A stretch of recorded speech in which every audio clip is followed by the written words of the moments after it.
Hello，大家好。今日我哋又唔講嘢食喎，講下一個都係好新嘅研究嚇，幾日前出嘅啫。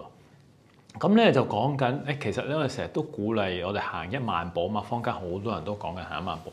其實邊度嚟嘅呢1萬步？其實咧喺好早期1960幾年，因為有個日本嘅健康研究咧，就喺度發現因為佢其實做緊咩咧？做緊嗰啲行嗰啲機啊，即係以前我細個係啊，擺喺腰度嗰啲咧，未有電話之前嗰啲機啊。咁就係用嗰度走出嚟喎。咁我發覺行1萬步咧就好啦。咁啲人就要買嗰啲機嚟行啊嘛。咁樣嚟嘅。咁而家最新嘅研究咧，喺澳洲啱出嘅啫。其實1萬步就理想啦。其實都唔使喎。而家啲指數就越嚟越低喎。7000步都有好嘅效果喎。咁好嘅效果係點咧？7000步就都今次做咗啲分析啦，即係可能就會話7000步其實都對我哋減低啲慢性疾病嘅風險咧都有好處喺度，即係可能最常見就心血管疾病啦，我哋成日講嘅三高啦，即係糖尿啊、高血壓啊、高血脂啦，連心理可能抑鬱症都會減低啲啦，咁可能部分嘅癌症啦，咁或者意外跌倒咧，其實嗰個比例都減得幾高，接近30%。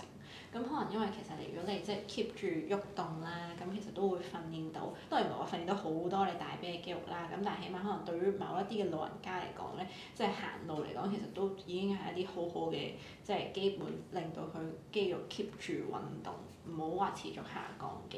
咁因為老人家比較常見就係跌一跌嘅可能骨折啦，咁就會意外到好引申到好多即係影響日後生活素質嘅。咁所以其實原來行路就算唔需要行到1萬步都可以達到我哋一啲想要嘅健康指數咯。咁今次咧佢都好得意喎，佢就做即係我哋香港人比較坐多 office 啦，係咪？咁就做如果少啲嘅步數咧，即係譬如2000步同4000步，咁就發現咧，如果行4000步同2000步去比咧，咁就好似4000步會比2000步好喎。咁所以換言之就係其實你行嘅步數越多，都代表達到嗰個健康嘅益處都會比較大一啲。咁因為有時可能有啲嚟減重，即係本身好重嘅，咁佢哋可能時叫我哋可能做一啲簡單 even 可能跑步咁樣，佢哋都會話膝頭哥好痛。咁所以可能所有嘢就會開始行路開始啦。咁原來其實行路都可以係一個小運動嚟嘅。好，喂嗱，咁頭先都提到啦，喂7000步或者4000步、2000步，即係7000步對於好多人嚟講都係好艱難㗎嘛。咁點搞好咧？即係如果行唔到。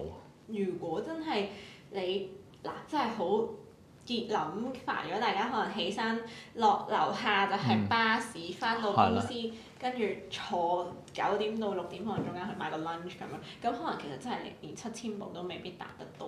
咁所以如果你想即係由呢個可能好簡單嘅，咁你首先可能即係建立下少少嘅目標啦。即係如果你本身你可以望下而家啲電話好自由，即係你望下你自己而家行緊幾多，可能你真係得3-4千嘅話，咁你可能會唔會諗下你個目標係5000先？咁會唔會你行去遠少少嘅地方嗰個鋪頭買嗰樣嘢，咁咪多少少步數咯。咁或者就係如果你搭巴士嘅，做一個站，即係香港啲站同站其實好近啊嘛，係其實行到嘅。咁你可以做一個站落車啦，或者就算好簡單地鐵嘅話，咁你扶手電梯你唔好搭扶手電梯，行下樓梯，或者最簡單嘅時候我教啲客就係超級懶惰嗰啲，就係由車頭行到車尾先上車。咁其實呢啲都係一啲小嘅方法嚟嘅。咁而家仲有好多嗰啲 app 咧都好智能，即係可能你可以 set 定大概幾耐提醒自己可能起身喐動下，咁都會係一啲方法嚟嘅。咁或者你可以偷下懶去行廁所，咁呢啲都係可以增加到啲步數咯。OK， 亦都好似早幾年美國做過研究喎，就話如果一個星期裏邊有2日行到8000步，咁都有啲幫助我對心血管。係啦，即係譬如有時咧，我哋可能去旅行，咁啱可能去日本啦，即係好多我啲朋友就都會翻嚟隻腳好酸軟啊，發現每日行3萬步，咁其實可能佢嗰個月咧就已經 miss 晒 target。咁所以其實你唔一定真係日日都要做到可能1萬步、15000步或者7000步。咁可能你從小或者你揾1-2日食完飯，可能同另一半落街行下、散下步，或者如果你有寵物嘅，咁帶寵物出去散下步，呢啲都可以增加到你步數。咁如果真係完全冇時間，咁可能一個星期抽1-2日咯，咁都會有一啲健康嘅好處喺度咯。好，早一個站落車十分好啊！不過如果搭地鐵早個站落車就，如果去金鐘係尖沙咀落咗車唔知點算。OK， 好，今日到呢度，記住 share 啦、like 啦、subscribe，拜拜。